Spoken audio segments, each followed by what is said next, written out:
సంభాల్ ఉదంతం కొత్త మలుపులు తిరుగుతూ ఉంది. ఏదైతే సంభాల్లో ఉన్నటువంటి ఎస్పీని టార్గెట్ చేసుకొస్తున్నారు అంజు చౌదరిని. వాస్తవంగా 2023లో అజామ్ ఖాన్ అక్కడికి వచ్చాడు. సంభాల్లో పర్యటించడం, అక్కడ కాస్త హడావిడి చేసే ప్రయత్నం చేసిన టైంలో అప్పుడు ఎస్పీని కలిసి వినతి పత్రం సమర్పించారు.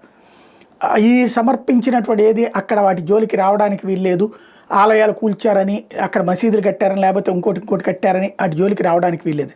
అయితే ఇప్పుడు తాజాగా కోర్టు ఆదేశాలు, ఆ తర్వాత జరిగిన పరిణామాలు చూసాం.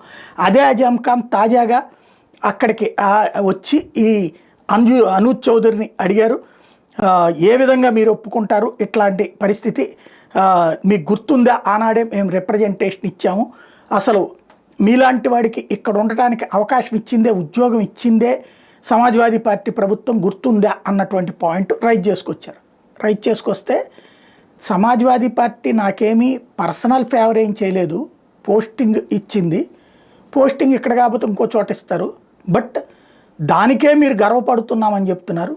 కానీ భారతదేశానికి నేను, ఆయన రెజ్లర్గా భారతదేశానికి అర్జున అవార్డు సాధించాను నేను భారతదేశ ప్రభుత్వం నుంచి. మరి ఈ రాష్ట్రానికి నేనెంత చేశాను, నేను చేసిన సేవతో పోల్చుకుంటే మీరు నాకు చేసింది ఏంటి అంటూ నిలదీశారు.